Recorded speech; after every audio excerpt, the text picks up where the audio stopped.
डरे हुए हैं इसलिए हम डरे हुए हैं, या कोई रीजन है हमारे डरने के पीछे?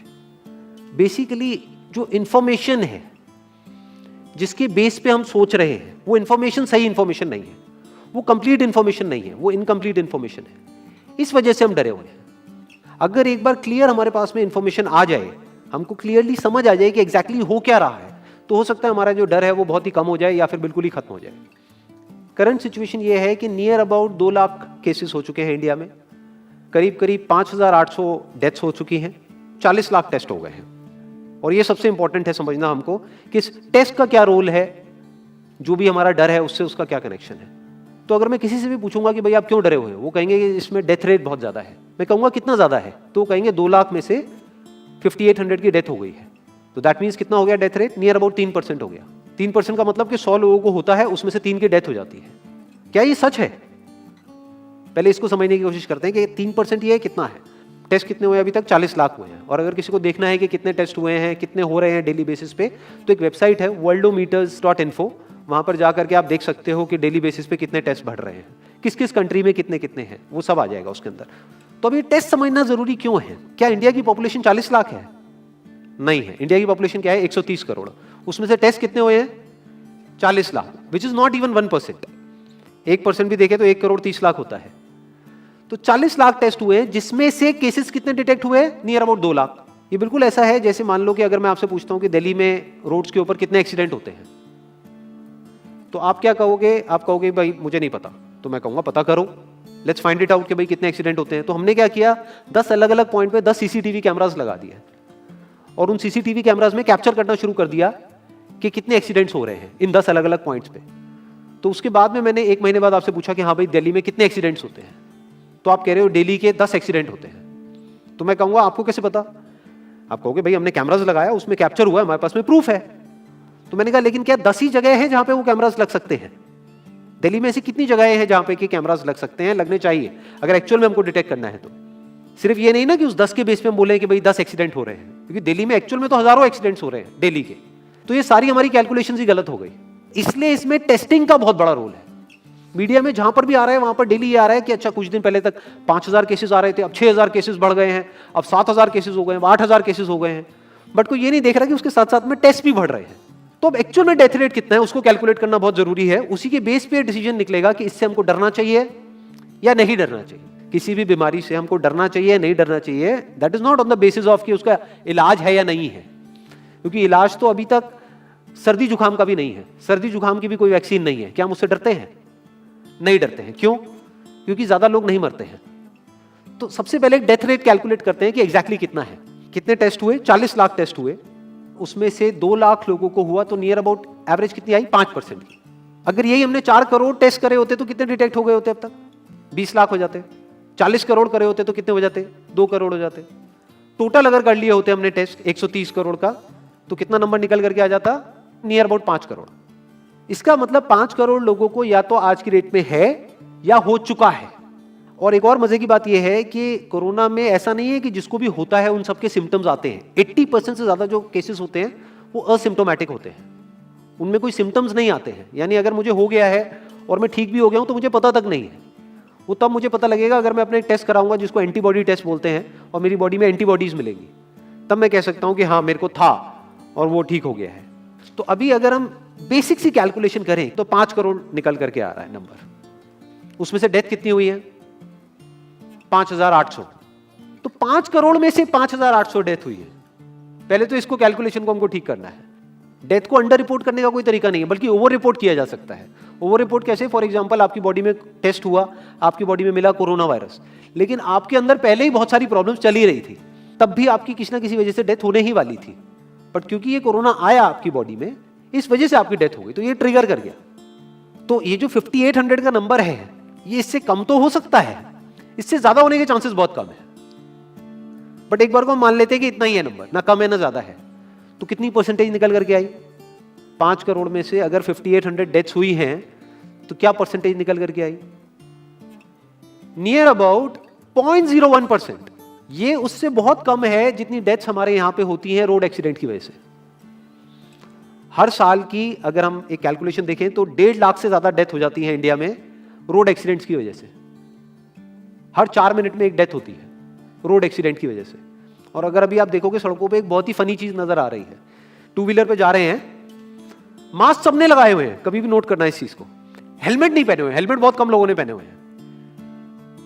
इससे हमको क्या समझ आ रहा है, क्या ये समझदारी है, बेवकूफी है?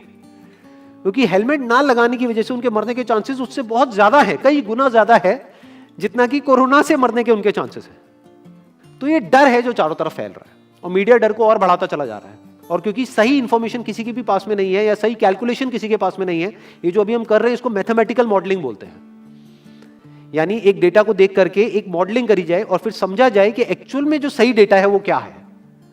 ये नहीं कि लिमिटेड डेटा के बेस पे हम कोई भी कंक्लूजन ड्रॉ कर लें और उसके बेस पे डरते रहें। तो अगर इसका डेथ रेट 0.01% है तो हम सब इतना डर क्यों रहे हैं?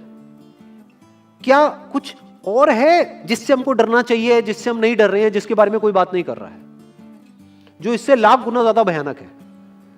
मतलब कोरोना से लाख गुना ज्यादा खतरनाक कुछ है जिससे हम नहीं डर रहे हैं और इससे हम डर रहे हैं। वो क्या है जिससे हमको डरना चाहिए?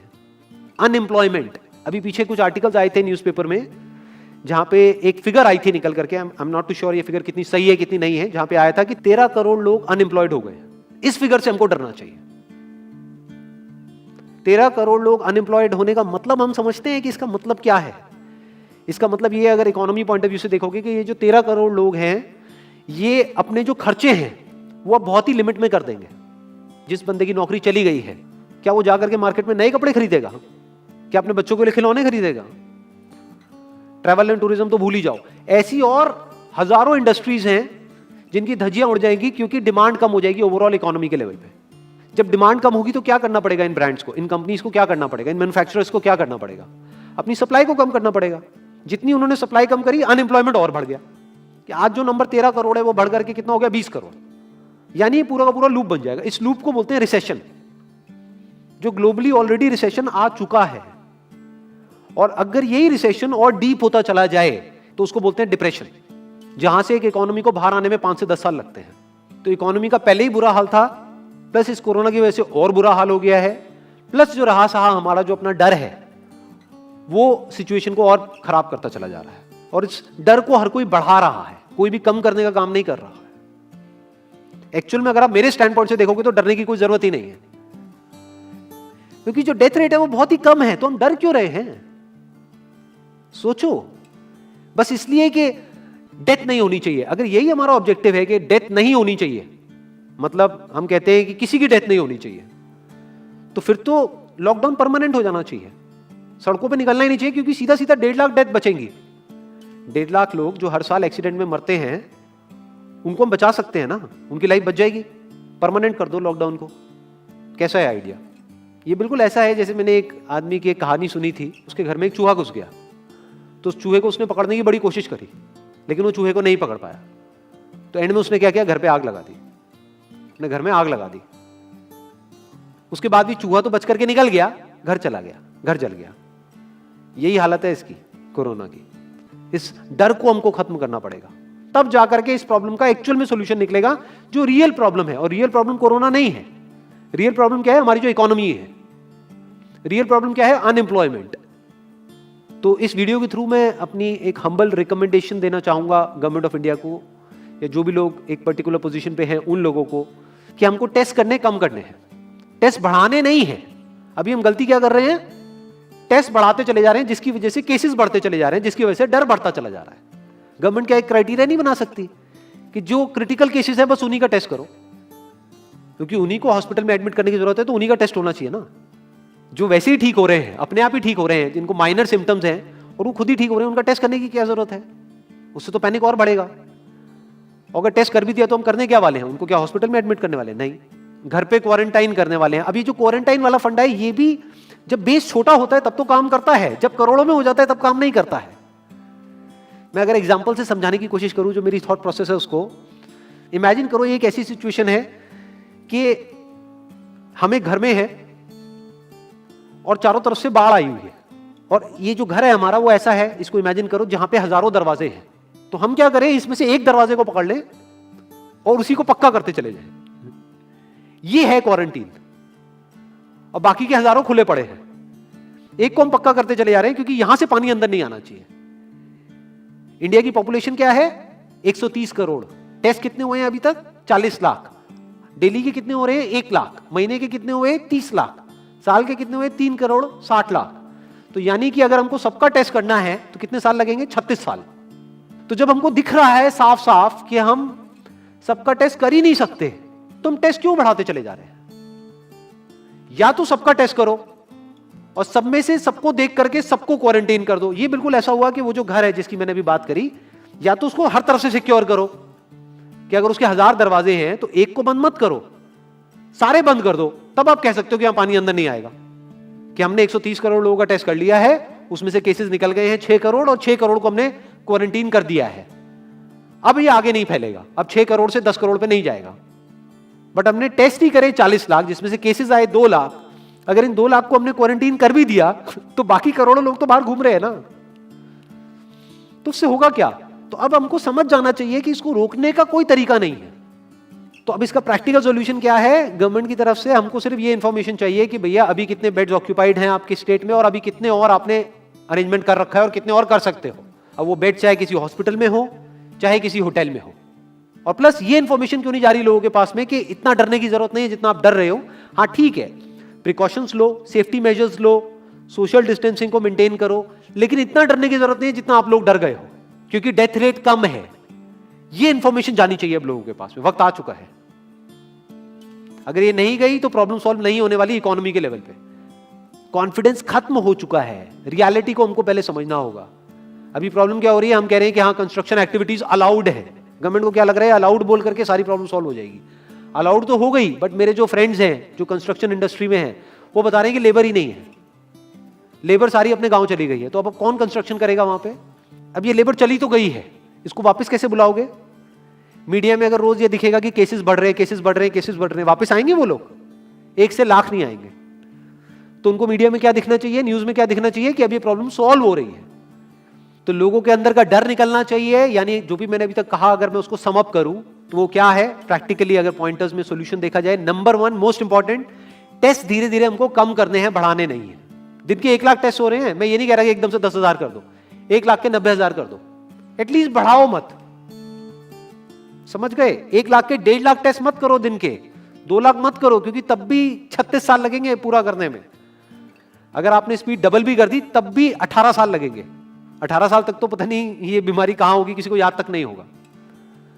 तो करना क्या है गवर्नमेंट को? अगर थोड़ा सा सेंसिबली चले कि टेस्ट को धीरे धीरे कम करते चले जाओ, यानी 1 लाख से 90,000 कर दो, फिर कुछ दिन बाद 80,000 कर दो, फिर 70,000 कर दो। इसकी वजह से क्या होगा? मीडिया में केसेस कम होते हुए दिखेंगे, अखबारों में केसेस कम होते हुए दिखेंगे, हर जगह पे जहां पे अभी आ रहा है कि अभी तक की सबसे बड़ी फिगर, आज तक के सबसे ज्यादा केसेस, वो सब धीरे धीरे कम हो जाएंगे। कम मीडिया में पैनिक फैलेगा, कम पैनिक फैलेगा लोगों में, धीरे धीरे लोग बाहर निकलना शुरू होंगे, जो अभी नीड ऑफ द आवर है।